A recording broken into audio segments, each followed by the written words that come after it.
विद्यार्थीगण कृपया ध्यान दें, गाड़ी संख्या 09-165 रीजनिंग एक्सप्रेस अपने निर्धारित समय 10:15 से 12 मिनट की देरी से अपने निर्धारित प्लेटफॉर्म YouTube पर आ चुकी है। यदि आप सरकारी नौकरी तक का सफर तय करना चाहते हैं तो आप सभी इस ट्रेन में बैठ सकते हैं।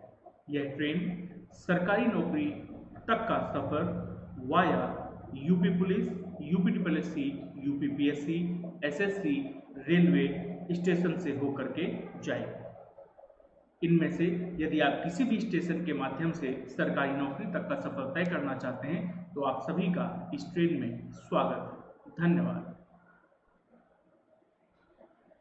नेहा राधे राधे बच्चा, खुश रहो। अभय नमस्ते, खुश रहो बच्चा। अरुण नमस्ते, खुश रहो। सुधाकर सुप्रभात, खुश रहो बच्चा। पूजा नमस्ते, खुश रहो। भूपेंद्र खुश रहो बच्चा। साधना गुड मॉर्निंग, नमस्ते, खुश रहो बच्चा। संजय नमस्ते, खुश रहो, स्वागत है आपका। भैया बाकी लोग भी फटाफट से जुड़ जाओ जल्दी से क्लास से और शुरू करते हैं हम लोग आज का अपना ये सत्र। स्वागत है आप सबका। बच्चा शेयर कर दो एक बार क्लास को फटाफट से सब लोग।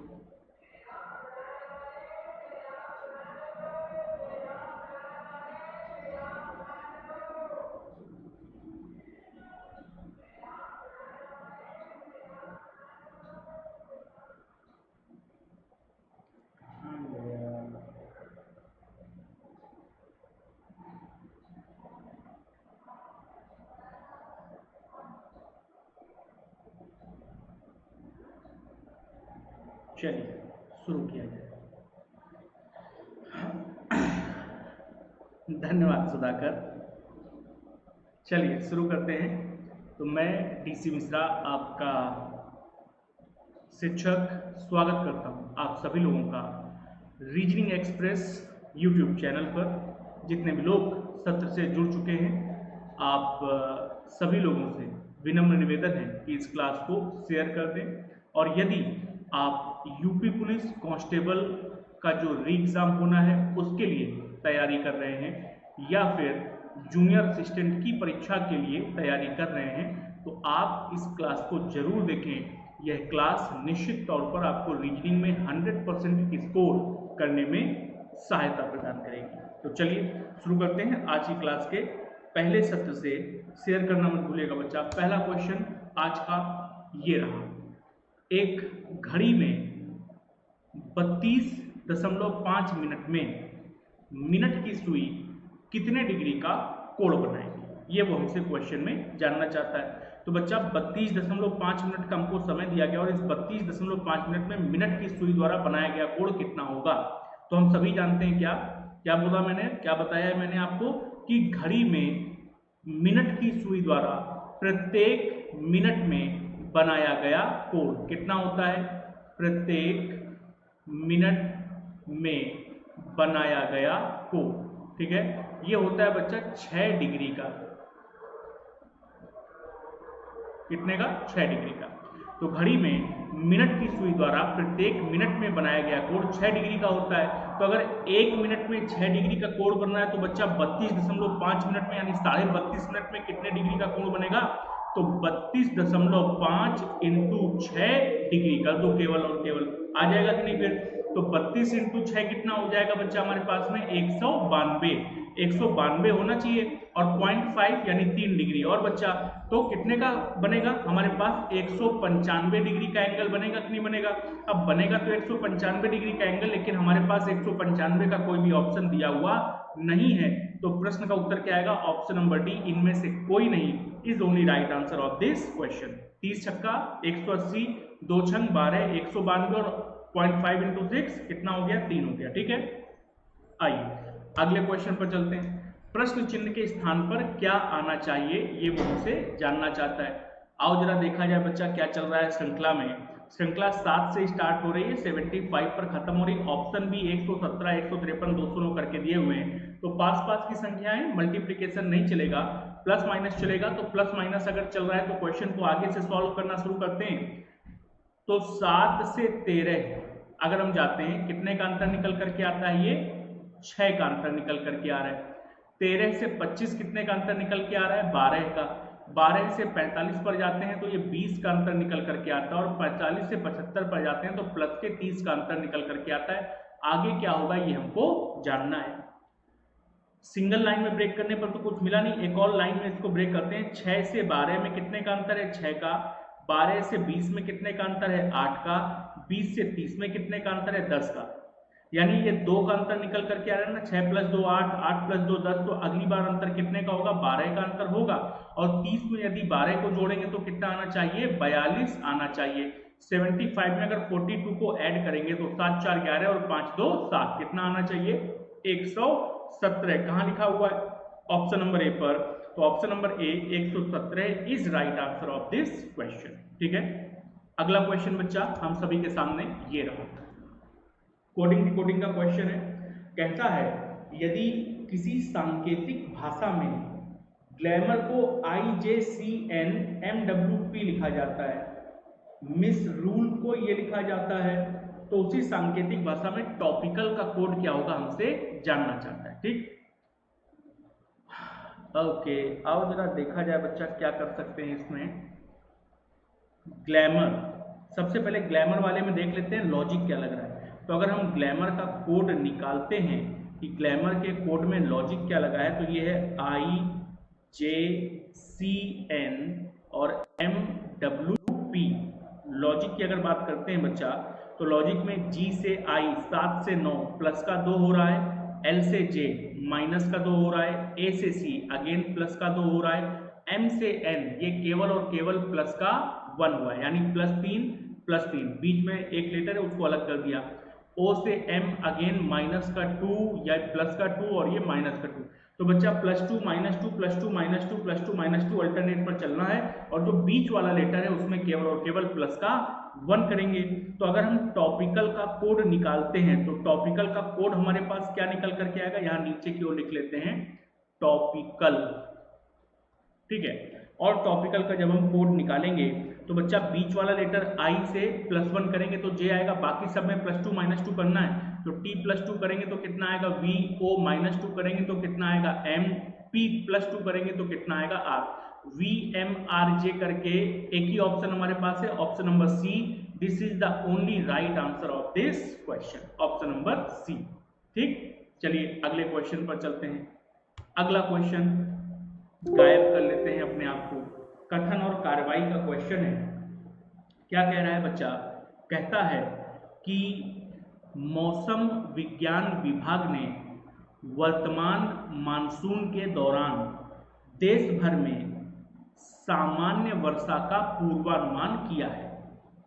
ओके, तो मौसम विज्ञान की चर्चा कर रहा है बच्चा, और मौसम विज्ञान विभाग ने एक स्टेटमेंट दिया है कि इस वर्ष जो मौजूदा वर्ष चल रहा है, इस वर्तमान वर्ष में वर्तमान मानसून के दौरान देश भर में सामान्य वर्षा का पूर्वानुमान किया है।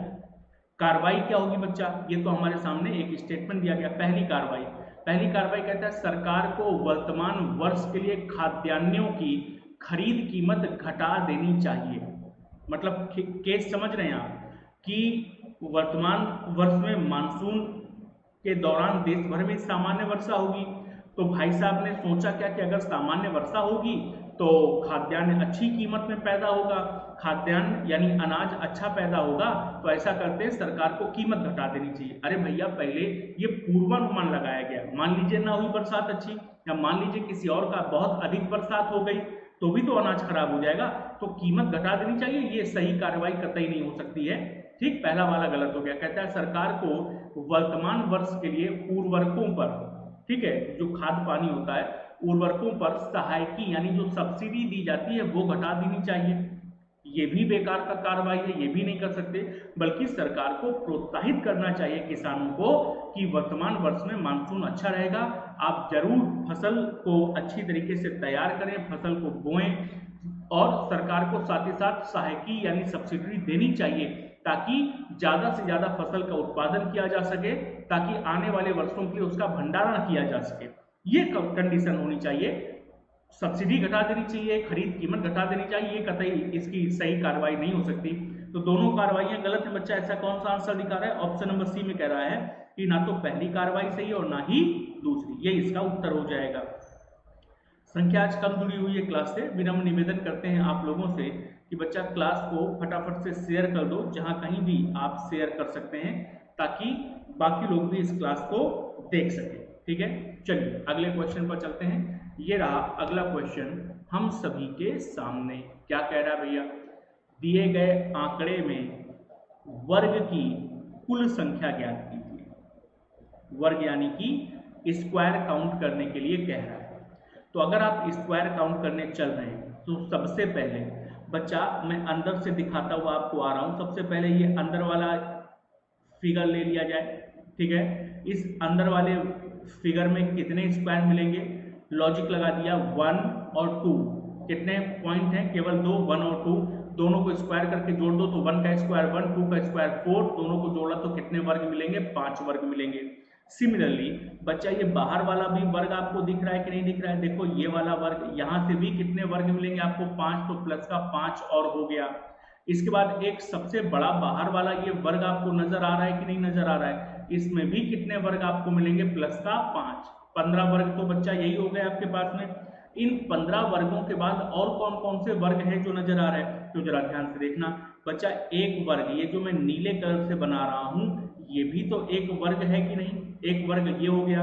और ऊपर बढ़ेंगे तो ये भी तो एक वर्ग है कि नहीं, दूसरा वर्ग हो गया हमारे पास में ये। तो 2 वर्ग और मिल रहे कि नहीं मिल रहे, तो प्लस का 2 और कर दिया। क्या इसके अलावा और कोई वर्ग यहाँ पर बचा जो आपको नजर आ रहा है, नहीं, इसके अलावा और कोई वर्ग यहाँ पर नहीं बचा है। तो कुल मिलाकर के कितने वर्ग हमको नजर आ रहे हैं, 5 3 15 प्लस 2 17। 17 वर्ग होंगे यहाँ पर, और यदि 17 वर्ग होंगे तो option number D is only right answer of this question. ठीक है, चलिए अगले क्वेश्चन पर चला जाए बच्चा। अगला क्वेश्चन ये रहा हम सबके सामने, कथन और पूर्व धारणा का क्वेश्चन है।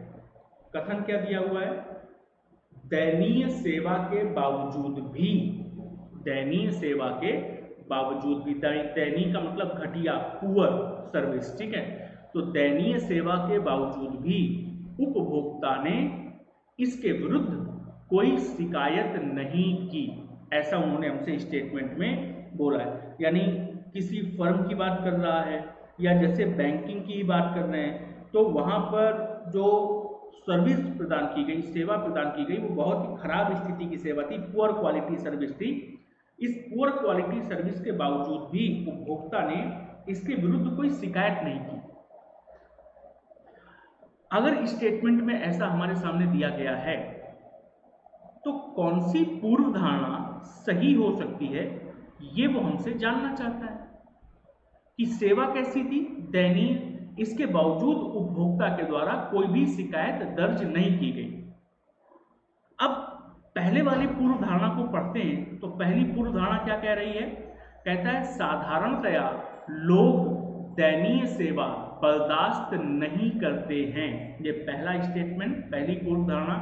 दूसरा, शिकायत कुछ समय के लिए सुधार लाती है, ये दूसरा हमारे सामने पूर्व धारणा है। और वो हमसे जानना चाहता है कि कौन सी पूर्व धारणा कथन में अंतर्निहित है। ऑप्शन बहुत सारे लोग दे रहे हैं सी, दैट इज कि ना तो पहला और ना ही दूसरी पूर्व धारणा अंतर्निहित है। क्या हो जाएगा ये, ऑप्शन नंबर सी गलत। जरा समझिएगा क्वेश्चन को। आप खड़े हुए हैं किसी बैंक में, ठीक है, आप खड़े हुए हैं, आपके साथ में कोई एक और व्यक्ति खड़ा हुआ है, ठीक है, और आप दोनों लोग अपना अपना कोई काम कराने गए हैं, आप जानते नहीं हैं एक दूसरे को। उस व्यक्ति ने बैंक के उस कर्मचारी को एक पत्र दिया, कागज दिया अपना एटीएम कार्ड लेने के लिए, ठीक। बैंक के जो कर्मचारी हैं उन्होंने एटीएम कार्ड का कागज दिया और कागज लेने के बाद चेक किया, बोला कि इसमें ये कागज तो तुमने लगाए नहीं, लेके जाइए इसको, ये वाला कागज लेकर के आइए।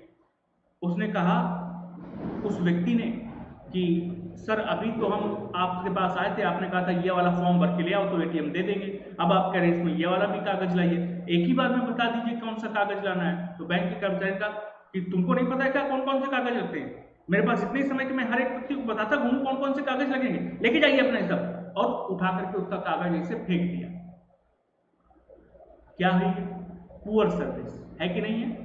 अब वो बेचारा सीधा साधा बच्चा था, सीधा साधा आदमी था, उसने अपना कागज उठाया, जेब में रखा, चला गया बेचारा उदास होकर के, गुमसुम होकर के। आप वहीं पर खड़े थे, आपने कहा कि आपने अपने मन में क्या सोचा? आपने अपने मन में सोचा कि यार कसम से अगर ये कर्मचारी मुझसे इस तरह की बदतमीजी करता ना, मैं इसको यहीं गिरा करके मारता। मन में ये भाव प्रबल होने लगता है, अगर मुझसे अगर इस तरह की बदतमीजी कर देता, मैं यहीं गिरा करके मारता, भले चाहे बाद में कुछ हो जाए। हाँ या ना? ठीक। तो ये जनरल रिएक्शन हुआ एज अ पब्लिक, ये आपका रिएक्शन हुआ कि इतनी खराब सेवा के बावजूद अगर कर्मचारी ने इस तरह का व्यवहार किया है तो कम से कम उस व्यक्ति को मैनेजर के पास, प्रबंधक के पास जाकर के शिकायत तो करनी चाहिए थी। लेकिन दयनीय सेवा के बावजूद भी, ठीक है, दयनीय सेवा के बावजूद भी उपभोक्ता ने इसके विरुद्ध कोई शिकायत नहीं की। इसका मतलब है कि अगर आपने ऐसा स्टेटमेंट दिया कि दयनीय सेवा के बावजूद भी उपभोक्ता ने इसके विरुद्ध कोई शिकायत दर्ज नहीं की, इसका मतलब साधारणतया लोग दयनीय सेवा बर्दाश्त नहीं करते और तुरंत ही उस दयनीय सेवा के खिलाफ कंप्लेन करते हैं। हाँ या ना? हाँ या ना? अब बताओ पहला वाला सही होगा कि नहीं सही होगा? कि उसने साधारणतया, नॉर्मली शब्द आगे लगा दिया है कि नॉर्मली लोग पुअर सर्विस को पसंद नहीं करते, ठीक है, वो या तो सर्विस प्रोवाइडर को सुना देते हैं कि भैया सर्विस अच्छी दो, या फिर वो सर्विस प्रोवाइडर को बदल देते हैं। समझना? ठीक है। शादी कार्यक्रम में आप जैसे गए, आप शादी कार्यक्रम, आपके घर में फैमिली में कोई फंक्शन है, आपने हलवाई को लगा रखा है। अब हलवाई अगर अच्छा खाना नहीं बना रहा है तो तुम क्या उसकी दयनीय सेवा को, कि वो खाना अच्छा नहीं बना पा रहा है, ठीक है, कहीं नमक ज्यादा कर दे रहा है, कहीं मिर्च ज्यादा कर दे रहा है, तो तुम क्या उसको उसकी दयनीय सेवा, पुअर सर्विस के बावजूद क्या उसको काम पर रखोगे? नहीं। या तो तुम उसको समझाओगे जा करके अच्छे से कि देखो तुमको अगर खाना बनाना हो तो ढंग से बनाओ, ये सब क्या नौटंकी फैला करके रखे हो यार, कहीं मिर्च ज्यादा कर दे रहे हो, कहीं नमक ज्यादा कर दे रहे हो। आदमी तुमको हम किस चीज का पैसा दें? नहीं बनाना आता तो पहले बता दो। तो या तो आप उसको समझा करके, सुना करके खाने की क्वालिटी को बेहतर करवाएंगे, उसकी सर्विस को बेहतर करवाएंगे, या उसको बदल देंगे, दूसरे खाने वाले को लगवाएंगे अपने घर में जो आपको बेहतर सर्विस प्रोवाइड करे। क्यों? क्योंकि साधारणतया लोग दयनीय सेवा को बर्दाश्त नहीं करते। इसलिए बच्चा पहला वाला कथन क्या हो जाएगा? पहली वाली पूर्व धारणा सही है, जबकि दूसरी वाली पूर्व धारणा की शिकायत कुछ समय के लिए सुधार लाती, इसका हमारे पास कोई डेटा उपलब्ध नहीं है। दूसरा, शिकायत करने पर व्यक्ति पूर्ण रूप से सुधर जाता है या कुछ दिखाने के लिए 2-4 दिन के लिए सुधर जाता है, इसके बारे में हमसे कोई चर्चा नहीं की गई।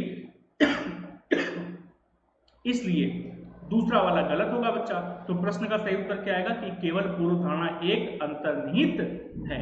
समझ आ गया कि नहीं आ गया? बेरोजगार आशिक, जय श्री कृष्णा बच्चा, खुश रहो, राधे राधे। चकोर नमस्ते, खुश रहो बच्चा। हाँ देखो, डेली बेसिस पर अगर नमक ज्यादा कम हो जाए तो बर्दाश्त नहीं करते। मतलब एक दिन आपके घर में आपकी माता या बहन से या भाभी से एक दिन किसी चीज में अगर नमक ज्यादा हो जाए, दाल चावल सब्जी रोटी रायता, अगर भोजन आपके यहाँ बना हुआ है, दाल में नमक ज्यादा हो जाए तो तुम दाल को उठा करके किनारे कर दोगे, यार भैया ये हमसे नहीं जिले कि हम सब्जी के साथ खा ले रहे हैं खाना। नहीं आप कर सकते, ऐसा है कि नहीं? चलिए अगले क्वेश्चन पर आते हैं बच्चा। गायब कर लेते हैं अपने आप को ताकि जगह पूरी मिल जाए क्वेश्चन के लिए। क्या कह रहा है? नीचे दी गई सूचनाओं को पढ़ें और निम्नलिखित प्रश्न का उत्तर दें। पहला, 4 कंडीशन दी गई, ABCDEF और G लगभग वृत्त के चारों केंद्र की ओर मुंह करके बैठे हैं। तो एक छोटा सा सिटिंग अरेंजमेंट का क्वेश्चन है, सॉल्व करते हैं इसको। सिटिंग अरेंजमेंट के इस क्वेश्चन को, ये हमारे पास बच्चा एक सर्कल हो गया, ठीक है। कितने लोग हैं? ए से लेकर के जी तक 7 लोग। तो 1 2 3 4 5 6 और 7, ये 7 लोग एक सर्कल में बैठे हुए हैं और सबके सब कहाँ बैठे हैं? केंद्र की ओर मुंह करके बैठे हुए हैं, ठीक। जब केंद्र की ओर मुंह करके बैठे हुए तो उसने कुछ कंडीशंस दी हैं। क्या क्या कंडीशंस दी हैं? पहली कंडीशन दी है बच्चा उसने कि सी के बाईं ओर दूसरा व्यक्ति जी है। सी के बाईं ओर दूसरा व्यक्ति कौन है? जी, और वह एफ के बाईं ओर बैठा है, ठीक। यहीं से शुरू किया जाए।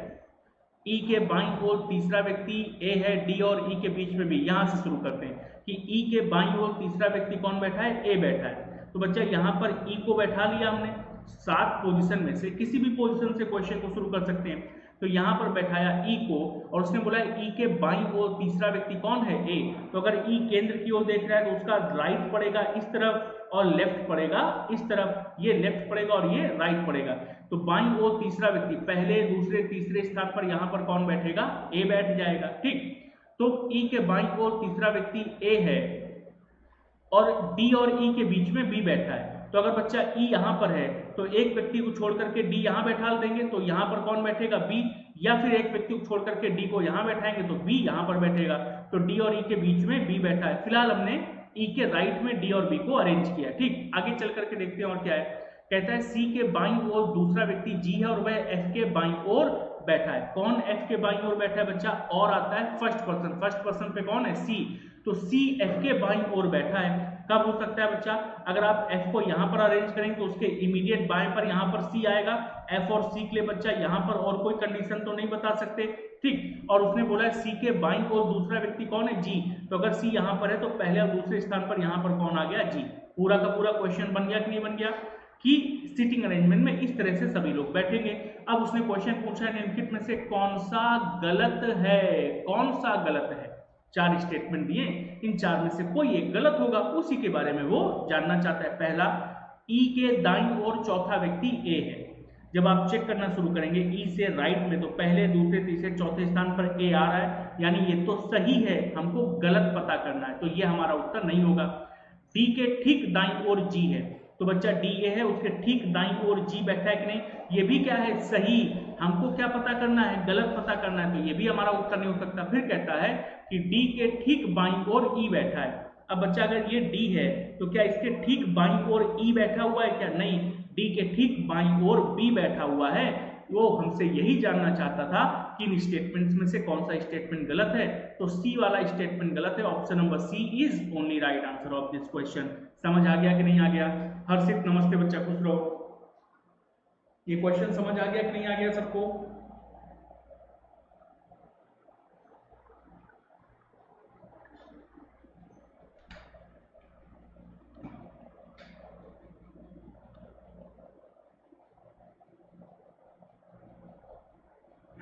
चलिए तो आगे बढ़ा जाए इस क्वेश्चन से। बच्चा जितने भी लोग क्लास से जुड़े हुए हैं, मैं फिर से आप लोगों से बोलता हूं कि यदि आपने अभी तक क्लास को शेयर नहीं किया है तो प्लीज़ इस क्लास को शेयर कर दें, जहां कहीं भी आप शेयर कर सकते हैं इस क्लास को, ठीक है। चलिए अगला क्वेश्चन, फिर से गैप कर लें, ऑप्शन नंबर डी नहीं तो दिखेगा नहीं तुमको। क्या कह रहा है भैया, विकल्पों में से एक आकृति को चुनना आवश्यक है जो आकृति x, ये प्रश्न आकृति x दी गई है, आकृति x को एक पूर्ण वर्ग बनाने के लिए पूर्णतः फिट बैठती है। नॉन वर्बल रीजनिंग का क्वेश्चन है और नॉन वर्बल रीजनिंग के इस क्वेश्चन में ये जो प्रश्न आकृति x दी गई बच्चा, इस प्रश्न आकृति x को एक कंप्लीट वर्ग में बनाना है। ये कंप्लीट वर्ग होगा लेकिन एक आकृति काट ली गई इससे, इस आकृति में एक कंप्लीट वर्ग बनाना है और वो जानना चाहता है कि उत्तर आकृतियों में से वो आकृति कौन सी होगी जिसको यहाँ फिट कर दें तो एक कंप्लीट वर्ग बन जाएगा। आंसर दिया है सुधाकर ने ए वाला। आओ जरा देखा जाए कि इसका सही उत्तर क्या आएगा।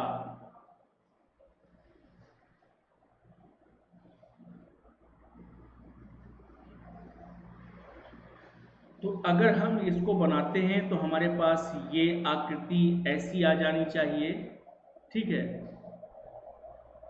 ये आकृति, फिर ये आकृति, ये आकृति, ये आकृति और ये आकृति। ऐसी आकृति हमारे पास होनी चाहिए कि नहीं आनी चाहिए। अगर ऐसी आकृति हमको कहीं किसी ऑप्शन में मिले तो बच्चा ये कंप्लीट वर्ग बनेगा कि नहीं बनेगा।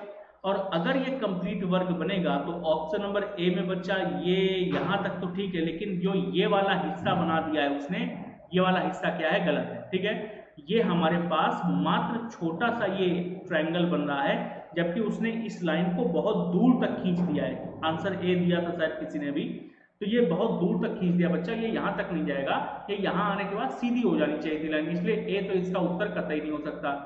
बी भी नहीं हो सकता इसका उत्तर, डी भी नहीं हो सकता। सी वाली आकृति को अगर देखो, सी वाली आकृति को यदि हम रोटेट करें 90 डिग्री पर और उठा करके यहाँ पर पेस्ट कर दें तो बच्चा तुरंत हमें प्रश्न का उत्तर मिल जाएगा कि नहीं मिल जाएगा, हाँ या ना? ये तुरंत क्या हो जाएगा, ये तुरंत आकृति नंबर सी को यहाँ पर अरेंज करने पर हमको कंप्लीट वर्ग मिलता हुआ नजर आएगा। तो ए इसका उत्तर नहीं हो सकता है बच्चा, इस प्रश्न का उत्तर हो सकता है केवल और केवल C. This is the only right answer of this question. उम्मीद करते हैं कि समझ आ गया होगा। मैं फिर से दिखा देता हूं कि गड़बड़ी कहां पर हुई है।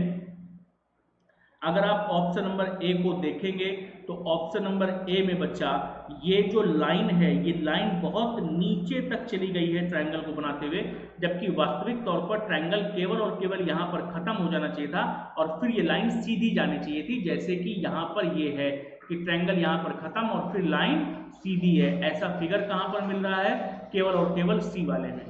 क्या ये क्वेश्चन समझ आ गया है कि नहीं आ गया है? आ गया है।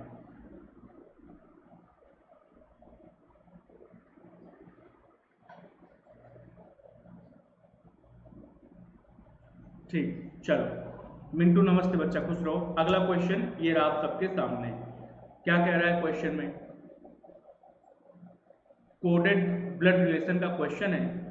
आर टी की माँ है, ऐसा कहाँ देखने को मिल रहा है, ये वो हमसे जानना चाहता है।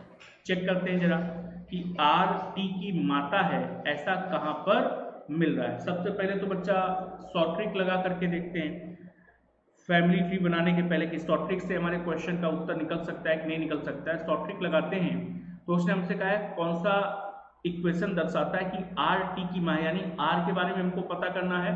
तो बच्चा आर अगर माता है तो आर का जेंडर क्या हुआ, फीमेल। अब अगर चेक करते हैं आगे तो फीमेल के लिए कितने ऑप्शन है हमारे पास, एक बहन है, एक पत्नी है और एक माँ है। यानी फीमेल को इंडिकेट करने वाले सिंबल्स कौन कौन से हैं, प्लस, फिर इनटू यानी क्रॉस और फिर एंड। ये तीन सिंबल फीमेल को इंडिकेट करते हैं, ठीक है।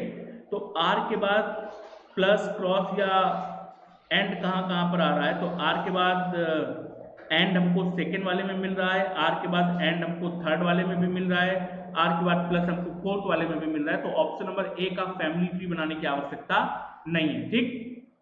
ऑप्शन नंबर ए एलिमिनेट हो गया।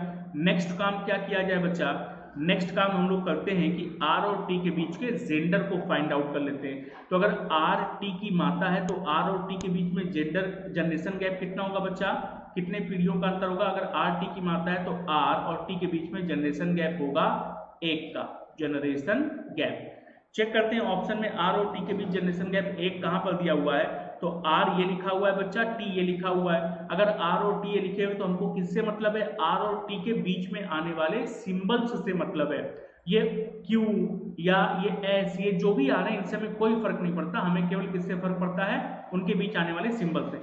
तो एंड आ रहा है और डिवाइड आ रहा है। एंड का मतलब क्या है बच्चा, एंड का मतलब है माता, तो जनरेशन गैप 1, और डिवाइड का मतलब क्या है, डिवाइड का मतलब है पिता, तो जनरेशन गैप फिर से 1 हो गई।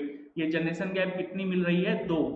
तो R is mother of Q and Q is father of T। नहीं हो सकता, पहला सेकंड वाला भी ऑप्शन गलत हो गया। सी वाले ऑप्शन को चेक करते हैं तो R एंड का मतलब क्या है, माता, दैट इज जनरेशन गैप 1, और माइनस का मतलब भाई यानी जनरेशन गैप 0। तो R माता है S की और S भाई है T का, यानी R T की माता ऑप्शन नंबर सी से पूरी तरह से निकल आएगा। यही ऑप्शन नंबर सी हमारे प्रश्न का उत्तर हो जाएगा, ठीक है। This is the only right answer. हमको सारे फिगर्स के लिए, सारे इक्वेशंस के लिए फैमिली ट्री का फिगर ड्रॉ करने की आवश्यकता नहीं पड़ेगी, ठीक। आइए अगला क्वेश्चन। 1 साल में अपने पैसे को तिगुना करें, 3 गुना करें, ओके।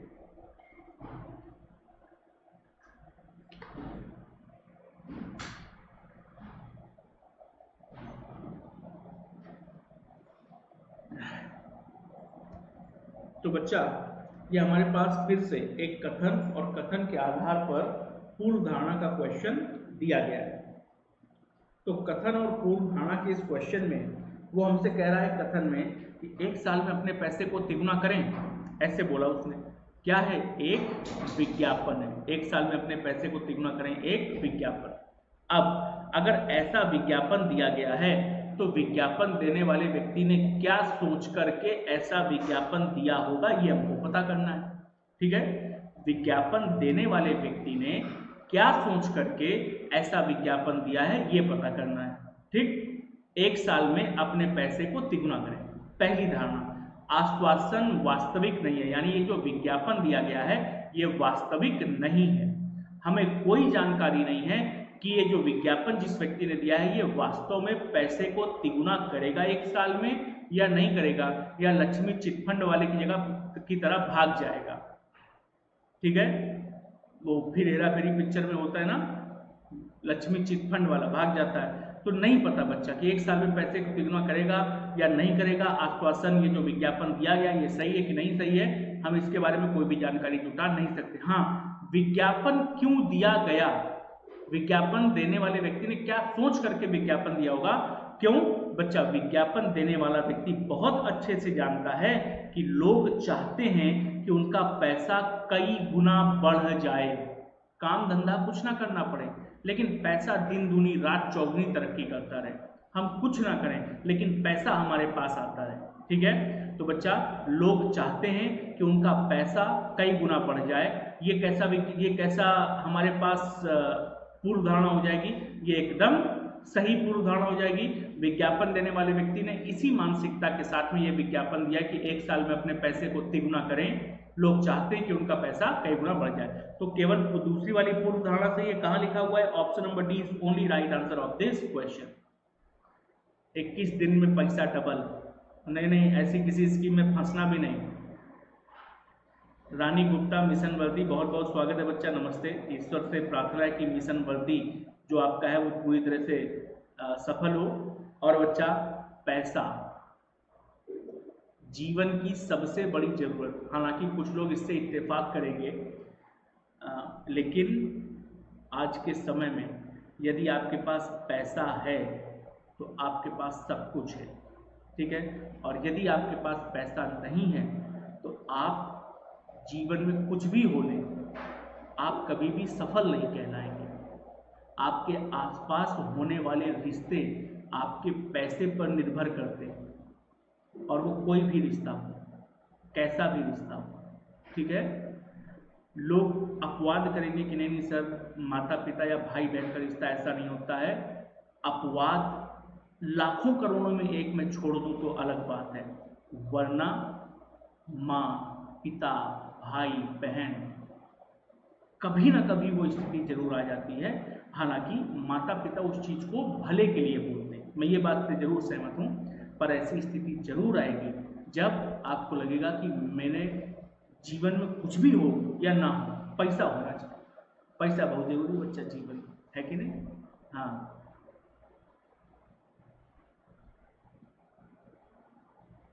₹2.5 करोड़ रुपए जीता था, क्लेम करने के लिए 5। हाँ बिल्कुल ठीक है बच्चा, कोई बात नहीं, ना करना क्लेम। ऐसे क्लेम करने पर 5,000 की जगह 50,000 कट जाएंगे, है कि नहीं।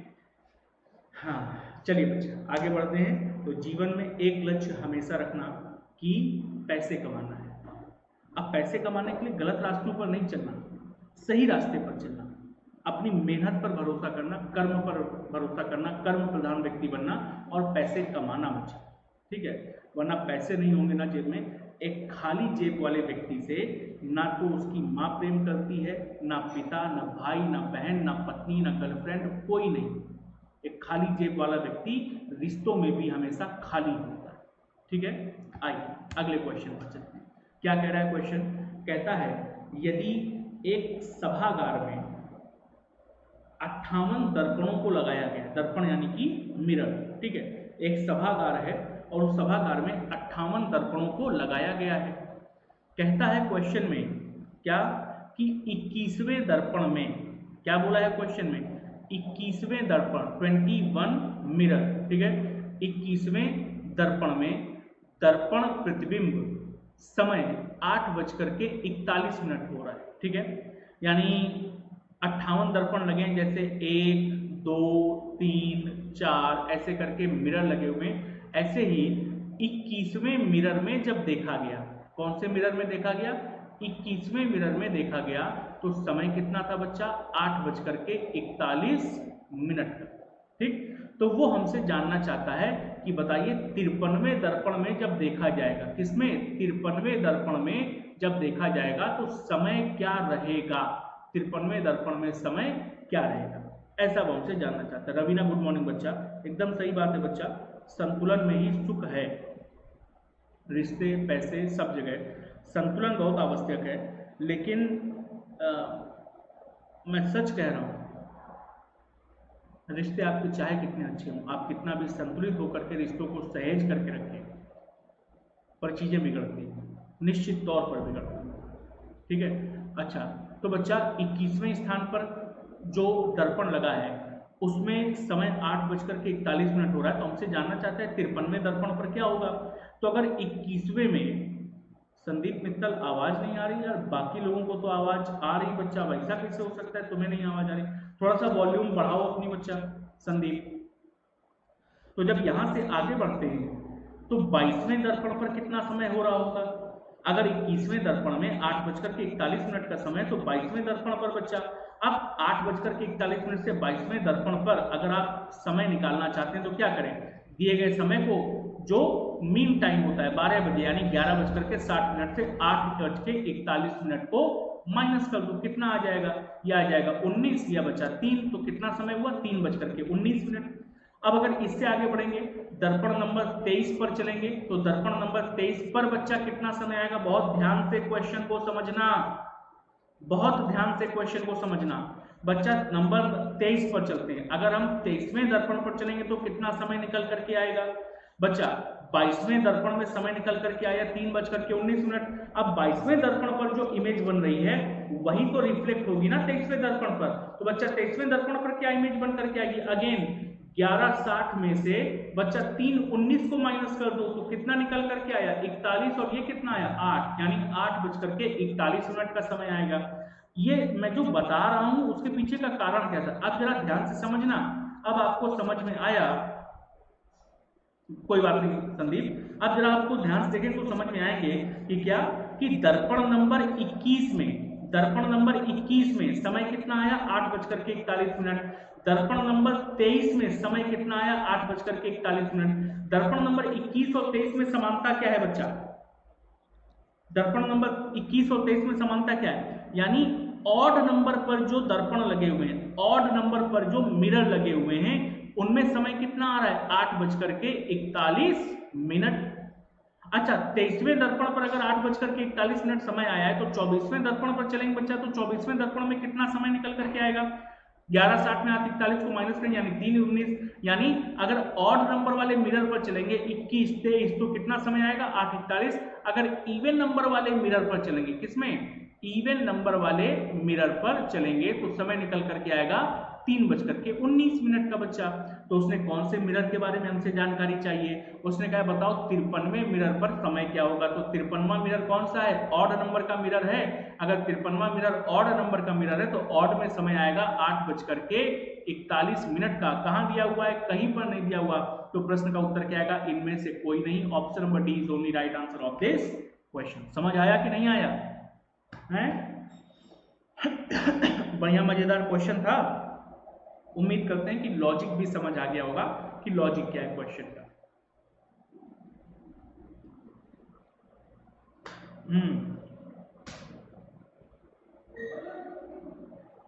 जिद्दी जाट हेलो वेलकम, स्वागत है बच्चा। चलिए अगले क्वेश्चन पर चलते हैं। ये रहा अगला क्वेश्चन हम सबके सामने, कहता है एक महिला की ओर इशारा करते हुए राजन ने कहा, ठीक है, तो ब्लड रिलेशन का क्वेश्चन है, एक महिला है हमारे पास में और इस महिला की ओर इशारा करते हुए स्टेटमेंट किसने दिया है, राजन ने स्टेटमेंट दिया है। क्या स्टेटमेंट दिया हुआ है राजन ने बच्चा, राजन ने कहा कि वह, महिला की ओर इशारा करते हुए राजन ने कहा वह उस महिला की बेटी है, कौन, ये जो महिला है ना, ये वाली महिला, ये उस महिला की बेटी है जो कि मेरी माता, राजन की माता के पति की मां है, राजन की माता के पति की माता है, ये महिला उसकी बेटी है। ठीक, क्या हुआ कि ये महिला जिसकी ओर इशारा किया राजन ने, वो महिला राजन के माता के पति यानी राजन के पिता की माता यानी राजन की दादी की बेटी है, तो बच्चा राजन की दादी की बेटी के लिए महिला राजन की क्या लगेगी, तो दादी की बेटी राजन की क्या लगेगी, दादी की बेटी को बुआ कहा जाता है कि नहीं कहा जाता है, तो ये महिला राजन की बुआ हो जाएगी। कहाँ लिखा हुआ है, ऑप्शन नंबर ए में, only right answer of this question. Anjali good morning बच्चा, वेलकम। तो ये महिला क्या हो जाएगी, राजन की बुआ हो जाएगी। ठीक, आइए अगला क्वेश्चन ये रहा, कहता है यदि अंग्रेजी वर्णमाला में प्रत्येक चौथे वर्ण को चिन्ह एंड से बदल दिया जाता है, ठीक है, अंग्रेजी वर्णमाला में प्रत्येक चौथा वर्ण जैसे डी, डी के बाद आठवां दैट इज एच, ऐसे करके, तो प्रत्येक चौथे वर्ण को यदि एंड से बदल दिया जाता है तथा तीसरे वर्ण को हैश से बदल दिया जाता है, तो निम्नलिखित में से कौन सा वर्ण बाएं से 19वें के बाईं ओर चौथा होगा। आसान सा क्वेश्चन बच्चा, उसने हमसे कहा बाएं से 19वें के बाएं चौथा, तो लेफ्ट से 19 है और लेफ्ट से ही कितना है 4, बाएं से 19वें के बाएं चौथा दोनों सेम एंड से हैं, तो माइनस कर देंगे, कितना आ गया 15वें स्थान पर कौन आएगा बच्चा, ये हमको पता करना है कि नहीं पता करना है, तो वो बेसिकली हमसे जानना चाहता है कि अल्फाबेटिकल सीरीज में 15वें स्थान पर कौन सा अक्षर आएगा, और यदि अक्षर नहीं आएगा तो इनमें से कौन सा चिन्ह आएगा। तो एक बात बताओ, 15वें स्थान पर कौन सा लेटर आता है बच्चा, 15वें स्थान पर लेटर ओ आता है कि नहीं आता है, और अगर 15वें स्थान पर लेटर ओ आता है तो उसने कहा है हर तीसरे वर्ण को हैश चिन्ह से बदला जाए, यानी 3, 6, 9, 12, 15, 15वां लेटर भी किससे बदल चुका होगा, ये ओ जो है रिप्लेस हो गया होगा, किससे, हैश से रिप्लेस हो गया होगा। तो इस प्रश्न का उत्तर क्या आ जाएगा, ऑप्शन नंबर बी, इस प्रश्न का उत्तर आ जाएगा कि 15वें स्थान पर हैश आएगा। क्लियर, आसान सा क्वेश्चन था बच्चा। चलिए अगला क्वेश्चन, गायब कर ले अपने आप को, मिस्टर इंडिया बनकर के इस क्वेश्चन को सॉल्व करते हैं। क्या कह रहा है क्वेश्चन में, कहता है निम्नलिखित प्रश्न में दिए गए 4 विकल्पों ए बी सी डी करके 4 विकल्प दिए गए हैं, में से उस आकृति का चयन करें जो आकृति x की खाली जगह में रखे जाने पर वह पैटर्न को पूरा करेगा, ऐसा हमसे जानना चाहता है। नॉन वर्बल रीजनिंग में एक चैप्टर होता है जिस चैप्टर का नाम होता है कंप्लीशन ऑफ फिगर्स, यानी आकृतियों की पूर्ति करना, ये उस चैप्टर का क्वेश्चन है बच्चा। ठीक है, प्रश्न आकृति हमको दी गई है, इस प्रश्न आकृति में ये क्वेश्चन मार्क वाले स्थान पर कौन सी आकृति आएगी, अगर आप देखेंगे तो बच्चा सीधे सीधे हिसाब हमको दिख रहा है, ये लाइन को आगे बढ़ा दें, ये लाइन को आगे बढ़ा दें, और ये जो 3 लाइन बनी है इन 3 लाइन को इस तरह से यहाँ पर ऐसे आगे बढ़ा दें। सिंपल सा तरीका होता है नॉन वर्बल सीरीज के, नॉन वर्बल रीजनिंग के क्वेश्चन को करने का। अब बताओ ऐसी आकृति तुम्हें कहाँ नजर आ रही, पहले में नहीं, दूसरे में नहीं, तीसरे में, ऑप्शन नंबर सी में देखो नजर आ रही कि नहीं नजर आ रही, और यदि नजर आ रही तो option number C is only right answer of this question. ठीक, आइए अगले क्वेश्चन पर चलते हैं। अगला क्वेश्चन क्या कह रहा है भैया, 5 बच्चों के बौद्धिक स्तरों को जानने के लिए मनोवैज्ञानिक परीक्षण करने की अनुशंसा की गई थी, यानी 5 बच्चे हमारे पास दिए गए हैं, उन 5 बच्चों को क्या करना है, मनोवैज्ञानिक परीक्षण करना है, उनके बौद्धिक स्तर को जानने के लिए, उनके आईक्यू टेस्ट का परीक्षण, बेसिकली बौद्धिक स्तर यानी आईक्यू टेस्ट। ठीक है, फिर आगे बढ़ते हैं, कहता है रिपोर्ट में मनोवैज्ञानिकों ने बताया कि बच्चे बी से कम बुद्धिमान है, दैट इज ए क्या है बच्चा, कम बुद्धिमान है, किससे, बी से, तो बी ए से ज्यादा बुद्धिमान होगा कि नहीं होगा, ए बी से कम बुद्धिमान है। कहता है सी डी से कम बुद्धिमान है, अगली जानकारी उसने हमको दी कि सी कम बुद्धिमान है किससे, डी से। फिर उसके आगे बढ़े, कहता है बी सी से कम बुद्धिमान है, बी किससे कम बुद्धिमान है, सी से, तो ये जो बी है इसके बारे में जानकारी हमारे पास है कि ये बी कम बुद्धिमान है किससे, सी से। कहता है और बच्चा ए अन्य बच्चों की तुलना में अधिक बुद्धिमान है। ठीक है, जो बच्चा ए है वो बाकी बचे हुए बच्चों की तुलना में अधिक बुद्धिमान है, तो बच्चा बी ए से बड़ा है। ठीक है, और बी से बड़ा कौन है, सी से बड़ा कौन है, डी, तो बचा कौन, केवल ई, यानी ए किससे बड़ा होगा, ई से। तो अब अगर हम इसका कंप्लीट कंडीशन बनाएंगे तो कंप्लीट कंडीशन क्या निकलेगी कि सबसे बड़ा कौन हमारे पास में है, डी। ठीक, डी से छोटा कौन है, सी से छोटा कौन है, बी से छोटा है ए, और सबसे अंत में सबसे कम बुद्धिमान बच्चा कौन होगा, ई। कहता है वो हमसे कौन सा बच्चा सबसे बुद्धिमान है? तो बच्चा सबसे बुद्धिमान बच्चा कौन निकल करके आ रहा है? डी वाला। और यदि डी वाला निकल करके आ रहा है तो ऑप्शन नंबर सी में डी लिखा हुआ है, this is the right answer of this question.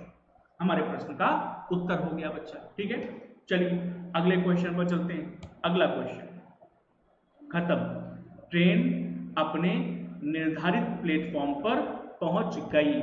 ठीक है, आज के सत्र में जो 15 क्वेश्चन का सेट हम लोग करते हैं वो 15 के 15 क्वेश्चन बच्चा आज के सेट में हम लोगों के कंप्लीट हो गए हैं। हम लोगों ने 15 क्वेश्चन सेट के कंप्लीट कर लिए हैं। तो फिर अगर कंप्लीट कर लिए हैं तो फिर आज के इस सत्र को यहीं पर बच्चा समाप्त किया जाएगा।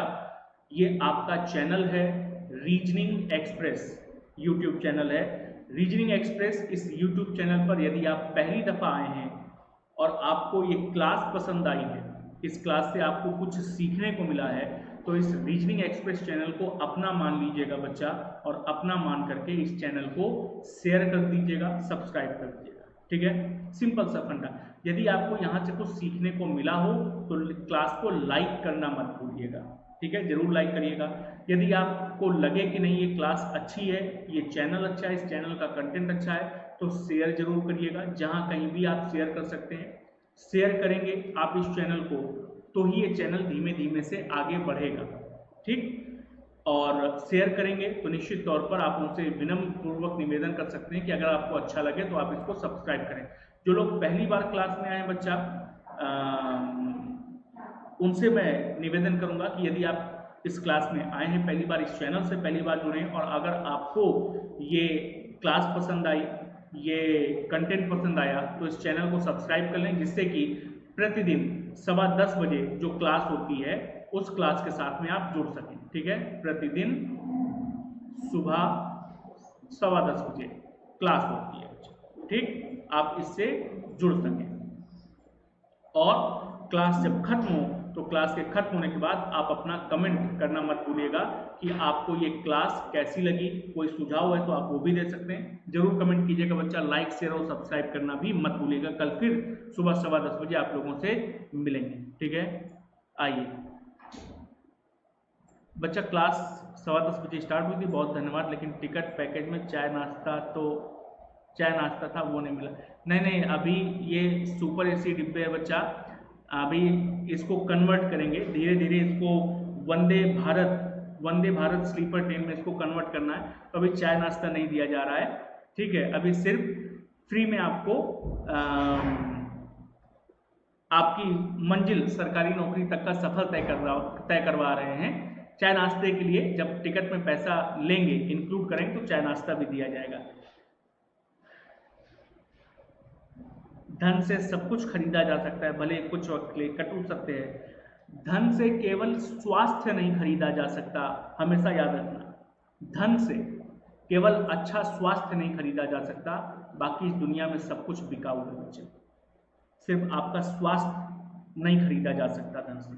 आप श्वास नहीं खरीद सकते।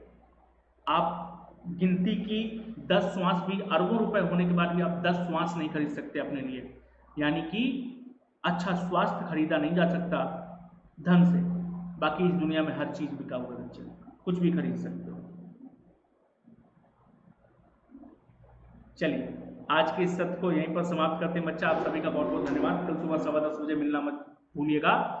क्लास को लाइक शेयर सब्सक्राइब करना और कमेंट करना मत भूलिएगा। तब तक